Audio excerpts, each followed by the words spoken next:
Hello বন্ধুরা, শুভ দুপুর সবাইকে। সবাই কেমন আছো? আশা করি সবাই খুব ভালো আছো আর আমিও ভালো আছি। শুধু বন্ধু নয়, আমার ভিউয়ার্সরা তোমরাও কেমন আছো একটু জানিও। অনেক দিন বাদে এসেছি একটা বড় ভিডিও, 3 মিনিট 29 সেকেন্ডের একটা ভিডিও নিয়ে এসেছি। জানি এরকম ব্লগ ভিডিও দেখার হয়তো কারোর ইচ্ছে হয় না, কথাগুলোও শোনার ইচ্ছে হয় না, কিছু এন্টারটেনমেন্ট না থাকলে মানুষ দেখবে কেন? তো এই ভিডিওটাতে তেমন কিছু এন্টারটেনমেন্ট আমি দিতে পারিনি হয়তো, তবুও আমার কাজ আমাকে করতে হবে, তাই আমি আমার কাজ করছি। আর সবাইকেই বলবো সবার কাজ করে যাও, সফলতা একদিন অবশ্যই আসবে। যেমন দেখো, আমি এখন আলু চিপস বানিয়ে রোদে দিতে এসেছি। এত গরম, এত রোদ, কি বলবো, প্রচন্ড গরম পড়েছে। এত গরম, এত রোদ দেখে আমার আলু চিপস বানানোর ইচ্ছেটা অনেক বেড়ে গেছে। কেন জানো তো বেড়ে গেছে?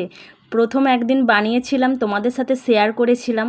তো সেদিন যে বানিয়েছিলাম, সেই আলু চিপস খেয়ে আমার বাড়ির প্রত্যেকেই খুবই প্রশংসা করেছে। আর প্রশংসা শুনে আমি একেবারে গদগদ হয়ে গেছি, মানে কি বলবো, প্রচুর প্রশংসায় পঞ্চমুখ হয়ে গেছি। তাই জন্যে ভাবলাম, এত যখন সবাই প্রশংসা করলো, তাহলে দ্বিতীয়বার আর একবার বানানো যাক। আমার যতই গরম লাগুক আর যতই কষ্ট হোক, যতই পরিশ্রম হোক না কেন, বানিয়েই ছাড়বো। তেমন কিছু ভিডিও আমি করিনি, এই শুধু ছাদে মিলতে এসে এটারই ভিডিও করছি। সাথে দেখো, এগুলো বাঁধাকপি মিলেছি, বাঁধাকপি এনেছিল 2টো, তো কিছুটা রান্না করেছি, বাকিটা যতটা ছিল আমি রোদে দিয়ে শুকনো করে নিচ্ছি। তো 2টো বাঁধাকপি নিয়ে এসেছে, কি করব, এখন এরমভাবে কেটে রেখে দিলে ফ্রিজের মধ্যে পড়ে থাকবে। বলল কেটে শুকনো করে নাও, তাই জন্যে বসে বসে 2খানা বাঁধাকপি কাটলাম, তরকারি করলাম। তারপর বসে বসে এই এত আলু কাটলাম।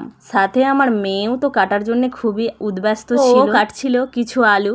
আর ওর একটু কাজ করতে খুব ভালো লাগে, ও তো মানে আমি যেই কাজগুলো করি ও সেগুলো করতে খুব ভালো লাগে, কিন্তু যখন যেটা শিখে যায় সেটা আর করতে ভালো লাগে না। বলে বলে মুখটা আমার ব্যথা হয়ে গেলেও সে কাজটা আর করে দেয় না, মানে ওর ইচ্ছের ওপর, ওর যদি ইচ্ছে হয় করে দেয়, না হলে ও করে দেয় না। যাই হোক, প্রথমবার করেছি, সবাই প্রশংসা করেছে, খুব ভালো লেগেছে, বেশ ভালো লেগেছে, দারুণ হয়েছে। তাই জন্যে এবারে একটু পরিমাণে বেশি করলাম, কারণ প্রথমবার কম হয়ে গেছিল, 2 দিনের মধ্যেই শেষ হয়ে গেছে। 1 কড়া আলু চিপস, মানে আলুটা কেটেছিলাম দেখতে পাচ্ছিলে তো, এবারে 1 কড়ার বেশি, ওই যে গামলিটা দেখতে পাচ্ছ, ওই গামলিটার মধ্যেই উনানে দিয়ে বসিয়ে দিয়েছিলাম। এবার ওই গামলিটাকে মাজতে হবে, পরিষ্কার করতে হবে। এত রোদ, এত গরম, মানে কি বলবো, আমরা যে ছাদে বসে আছি, মানে কিভাবে যে কত কষ্টে বসে আছি আর কি বলবো, প্রচন্ড গরম, প্রচন্ড তাপ। পা পুড়ে যাবে বলে নিচ থেকে দুজনে 2টো জুতো নিয়ে এসেছি, আর মাথায় গামছা দিয়ে রেখেছি, কারণ পাও পুড়ে যাবে, সাথে মাথাও পুড়ে যাবে। মেয়েকে বলছি তুই চলে যা,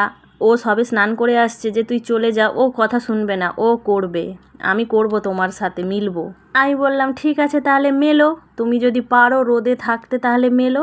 তারপর দেখো, ক্যামেরাটা করে দিচ্ছিল আমাদের রাজদীপ বলছে, তোমরা মাথায় চাপা দিয়ে জুতো পরে কি করছো? বলছে আমি খালি পায়ে গিয়ে দাঁড়াবো আর আমার মাথাতে কিছু থাকবে না, তাই জন্য ও চ্যালেঞ্জ করে ও ওখানে গিয়ে দাঁড়িয়েছে। ও বলতে চাইছে আমার কোনো প্রোটেকশন লাগবে না, তোমরা এত প্রোটেকশন নিয়েছো, তোমাদের তাও গরম লাগছে, আর আমি কোনো প্রোটেকশন না নিয়ে দেখো আমাকে গরম লাগছে না, আমার কিচ্ছু মনে হচ্ছে না। তারপর ও দেখাচ্ছে একটা আলু কিন্তু পুরো অরিজিনাল লেসের মতো দেখতে লাগছে কাকিমা।